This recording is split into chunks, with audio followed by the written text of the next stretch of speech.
everybody. My name is Eric McLeod, and you are listening to Low Blow Radio podcast, bringing you another extra episode this week. I'm going to be covering AEW Dark again. Thought they had another great episode to bring you this week, so I wanted to give you the blow-by-blow here. It is July 14th. 2020. And yeah, let's hop right into it. The kickoff match tonight, we had Rochelle Chanel teaming up with Diamante, taking on Brandi, Rhodes, and Allie. This is returning Rochelle Chanel we saw from last week's Dynamite, or from Dark, sorry. And yeah, really more of a character from her this time. Diamante also sort of returning to Dark. A character that kind of reminds me of Ivelisse. But yeah, really sort of fun to see her back here on Dark. And the real story here was just the continuation of the Brandi, Rhodes, Allie friendship that's kind of blooming all of a sudden. First they, Brandi didn't trust Allie, rightfully so. It was sort of odd to see her sort of going after QT Marshall and that kind of stuff. People weren't really sure where that's going, and I'm curious to see where this story kind of continues. They were agreeing a lot more this time.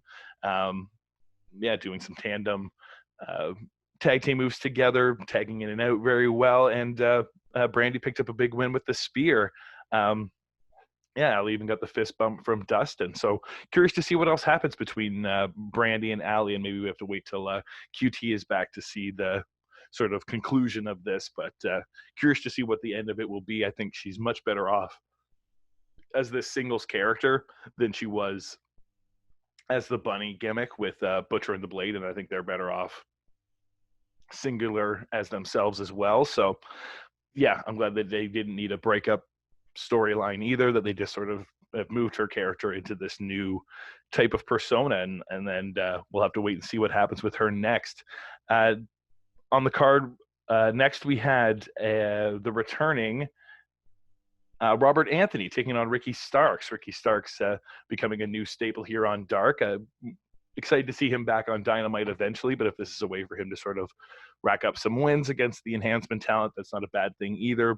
Because, I mean, I think with the records and stuff in AEW, it's a nicer thing you see on their sort of card when you see they've got some wins in the win column, and we'll be getting to some of that later on, but that seemed to be what they were sort of trying to do for some people here tonight for sure. These guys put on a fantastic match. I think Robert Anthony is one of the better Enhancement guys they have. They seem to save him for putting on some more of the more faster pace type high energy matches. He put on a great match with Moxley that everyone kind of remembers, maybe more so his Jerry Lynn tights. He reminds me a little bit more of Kid Cash, though, if we're talking, ECW days. He certainly has the physique similar to that of a Kid Cash, but very, very cool to see him in there. The charisma of Ricky Starks, though, I think is what really gets over in this match. He's just so captivating from entrance to the end bell.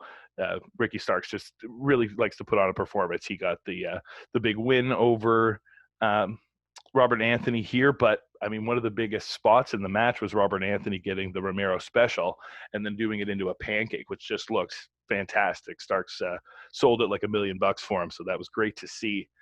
We got a quick little promo from Shawn Spears talking about the legacy of the glove. This is sort of a new sort of like gimmick shift for him, taking on the black glove thing. I'm hoping this works for him to sort of solidify some more wins here on Dark as well as on Dynamite. So curious to see what's next for Shawn Spears. More Shawns on the card. Up next, match-wise, we had Shawn Dean teaming with Will Hobbs and Joe Alonzo, going up against a different sort of grouping from the Dark Order. We had Silver and Reynolds, this time with Alan Angel. So that's 3, 4, and 5 from the Dark Order. This was sort of the first time on Dark that I can kind of remember where we're sort of seeing Enhancement versus Enhancement. I mean, Silver and Reynolds are a little bit beyond that at this point. They don't have the wins to sort of caliberize that, but they've been in AEW almost since the get-go. They seem to be the first sort of Enhancement tag team that were brought in that eventually were converted as Dark Order members.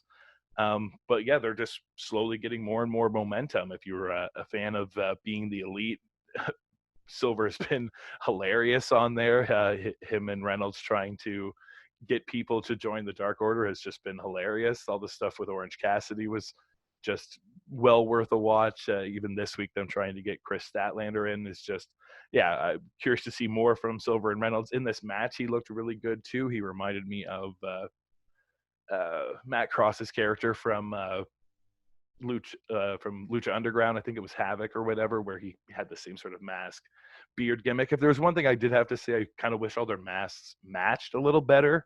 They could do that to sort of help the Dark Order sort of, fix a little bit of those sort of weak seams. But cool to see more from Will Hobbs in this match. We also saw him last week, but it was a quick little match that he had with Orange Cassidy, so we actually got to see what he can bring to the ring here.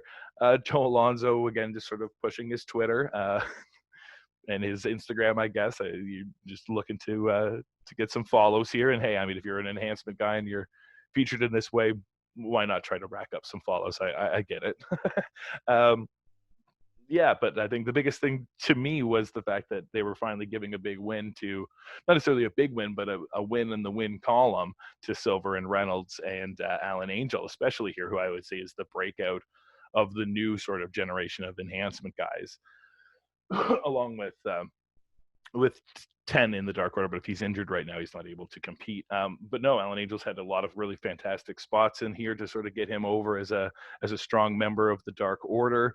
The wing clipper that he hit, I believe Joe Alonzo was taking the finish at the very end. So he hit him with the wing clipper, which just looked amazing. And then Silver and Reynolds with their Destroyer DDT is a lot of fun to watch. It's a great sort of tandem tag team move to give them a big win here. I think I'd have to look at their record again. I apologize to not being familiarized with it right now, but nice to see them actually getting wins in the Dark Order, having momentum, and to see the Exalted One happy with this performance, I'm sure. Next on the night, we had Michael Nakazawa taking on Marco Stunt. You knew right away from the two names in this match that it was going to be nothing but just a fun sort of comedy style match, and I think that's great. It sort of breaks up the monotony sometimes of that wrestling can offer if you're seeing a lot of just sort of the same high quality match stuff. Need to sort of throw some more comedy stylings in there so you can sort of taste a different rhythm. Michael Nakazawa definitely has that sort of formula down very well. He played a different style in this match because one of the first times he was the bigger man. And I think Marco is really sort of harnessing into that sort of small guy that thinks he's huge. And I think that's the perfect sort of way for Marco to be, especially in these types of singles matches, if he's not just going to be in there being a really good punching bag for someone like Lance Archer. No, I totally happy enjoying the sort of comedy aspects of this. I get that it's maybe not for everybody, but if you enjoy a bit of a laugh with your wrestling, definitely check out the Michael Nakazawa Marco Stunt match. Marco got the big win over Nakazawa with the roll-up leading into his match at Fight for the Fallen with his teammates Jurassic Express, which we also saw later on. So momentum for them leading into that match with the Elite, and great place to see Marco featured on his own. Coming up next, we had Serpentico and Luther teaming up against Brady Pierce and Pineapple Pete. This was another, other than Luther, we had sort of enhancement versus enhancement, and the sort of opportunity for Serpentico to step outside a little bit of the enhancement guys. And they had a great tandem entrance with his streamers. My boy Brady Pierce, always great to see him out there. I'm super over with those gold boots. And Pineapple Pete, I talked about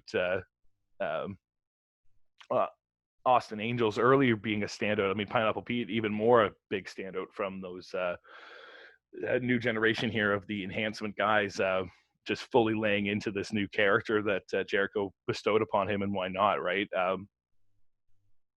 So Luther and Serpentico got the win here. Serpentico certainly got a lot of really strong offense in and some tandem work with Luther. I don't mind them as a tag team, but even if it's just sort of a new way to sort of showcase more guys in different types of matches here in AEW and on Dark, I'm okay with that, and let some of these enhancement guys have a record that isn't just 0-0 and 0 and 5 and that kind of thing all the time, to add some change there. Next match, we had the teaming up of Brandon Cutler and Peter Avalon once again taking on the Jurassic Express, the Luchasaurus and Jungle Boy this time. This was a great match from Luchasaurus and Jungle Boy again. Their tandem tag team is really coming together. I think they're a perfect sort of young face tag team that's just having to get their sort of ball rolling, and once they can kind of like get on a really good track of momentum, I'm really excited to see what kind of push we can get from the Jurassic Express here. I think they'll benefit greatly from having a big heel tag team, maybe even champions, to be sort of sodding after, maybe once the feud with MJF is sort of moved on. It was interesting to see the Young Bucks outside. We saw them at ringside. Don't often see some of the bigger talent out there watching these dark matches. You knew this if you had watched Being the Elite. They had showed a sort of clip of the two of them out there watching this match, sort of cheering on their friend Brandon Cutler. Excited for him to try to get this win. Also, I'm sure scouting Jurassic Express to see what their match will be like at Fight for the Fallen. Some close calls here for sure for Brandon Cutler and Peter Avalon. They hit their double finisher, the Martini knees with the big elbow drop from Brandon Cutler, and that was, as much big offense as you could see from them, laying into Luchasaurus and using good old Blue Pants out there. I can't think of her name right now off the top of my head, unfortunately, but she got involved as well. And they did everything they could, but just not quite enough to get the win again for Brandon Cutler and Peter Avalon. They are still technically the worst record-wise in AEW, and curious to see what that leads to for Brandon and Peter Avalon. And nice win for Jurassic Express, keeping their numbers up, keeping them ranked, and that kind of thing. And their match with the Elite, I'm sure, is just going to be amazing. So excited to see that at Fight for the Fallen, which we will be covering once again here on LowBlowRadio. So make sure you check that out. Our main event here was Brian Cage defending his FTW title against Brian Pillman Jr., who we also saw debuting last week. Unfortunately, another just sort of short match for Brian Pillman, but I mean, he has great intensity when he's in there, regardless of who he's kind of going against. For a young guy that's only been around for a few years kind of thing, you can tell he's getting a good grasp on the business. In his entrance and everything, I'm really getting sort of much future down the road kind of ideas here, but I'd really like to see him eventually teaming with Jericho, maybe when he's a face. I think that sort of veteran young guy thing, even as heels, they could just, I really think they could work well together, and I'm curious to see if that team up ever happens, but we'll have to wait and see. His intensity wasn't quite enough to take on Brian Cage. Here it was a quick match, about 2.5 minutes. Drill claw finisher once again from Brian Cage, and then he kind of laid in a bunch of extra power bombs and a few more finishers to really let Brian know that he's not quite on Cage's level, and to send a message to Jon Moxley that the FTW champion is ready to go for the AEW championship. So we'll see what happens between those two at Fight for the Fallen, but that is all I have for you tonight on AEW Dark. Thank you for listening to this extra episode of LowBlowRadio podcast. Make sure you like, share, and subscribe here on YouTube. You can check us out on Sounder as well in audio form, and it tries to go out to all your other audio podcast listening apps. So make sure you check that out. And yes, we'll be back again for Fight for the Fallen tomorrow night, and it won't just be me, it'll be me and Chris. So make sure you enjoy that show. All right, everybody. See you next time. Bye.